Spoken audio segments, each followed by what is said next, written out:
When you're buying real estate, one of your biggest fears is getting scammed. I'm Tiffany Weber, and I've closed thousands of real estate transactions in North Carolina, and today I'm going to tell you about how we stopped a scam in its tracks. Basically, everybody that's involved in a real estate transaction is susceptible to attacks from scammers. So whether it's a wire fraud scam, pretending to be a seller so that they can sell land that doesn't belong to them, real estate agents get attacked by phishing scams all of the time. In fact, this scam was aimed at our office, trying to scam us out of money in our trust account. And this is not the typical posture of a scammer. You hear often about seller impersonation. This time it was buyer impersonation. So we receive a contract for a piece of property. Right out of the gate, suspicious, because we got a check, mysterious check for $150,000 the day before we got the actual contract. We do not get checks without warning. Almost never do we get checks or any kind of money without knowing what the money is coming to us for. We get the contract and we notice some inconsistencies. One, it wasn't using the standard form, and you are not required to use the North Carolina standard offer to purchase, but the vast majority of contracts do. And this one was an attorney prepared and it wasn't the standard form. It used some unconventional language. Not completely out of the realm of possibility that the parties prepared their own contract. So we began reaching out to the supposed parties, and the language being used in the emails a little bit off. You can't assume that just because someone's not using the same verbiage that you would, that it's a scam. But when it's every communication, both buyer and seller side, you've gotten money that you weren't expecting, the contract's on a form that you've never seen before and is a little bit weird,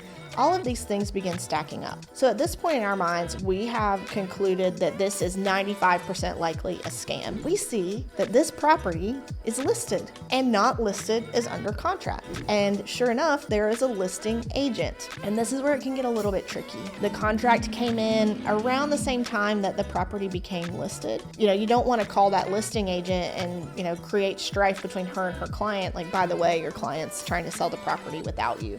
That could be a big mess. But we were so confident that this was a scam that we pick up the phone, we call the listing agent and say, hey, this property's not under contract, right?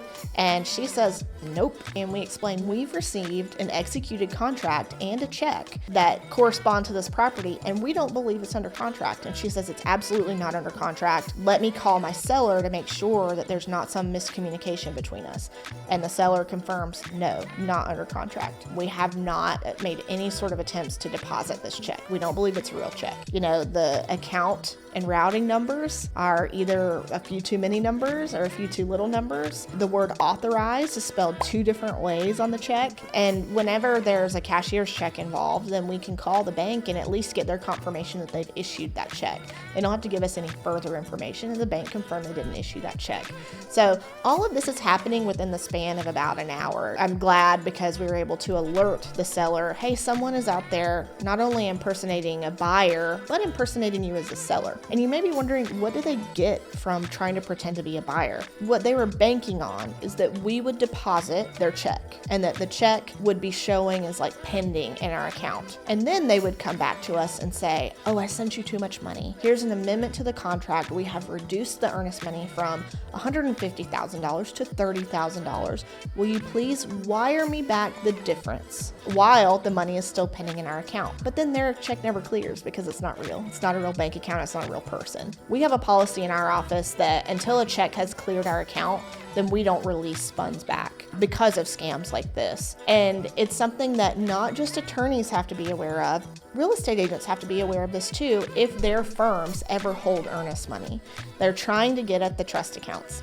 So be really mindful of this. If you're in a market situation where you're not seeing big earnest money deposits, this particular property, probably about $750,000 listed and $150,000 earnest money deposit. But at this time and in this market, that's a lot of money for earnest money based on the closings that we're seeing. Even if not a scam, we would have been like, wow, they must really want this property. This is not quite normal, not quite right. You have to just be vigilant. You have to be on the lookout because all of these things add up to show that it is a scam. So what do you do when there's a scam like that? We cease communication with the fraudulent people. We block, any emails from them, but we also report to ic3.gov ict.gov. That's the place where you can report internet crimes. You're probably not going to hear back after you submit a report to ic3.gov, but this does help with trying to track people that are running these scams and hopefully give them more information to figure out who is at the center of it to stop the scams. So there you have it. That's how we kept from losing $150,000 from our trust account, stopped a scam in its tracks.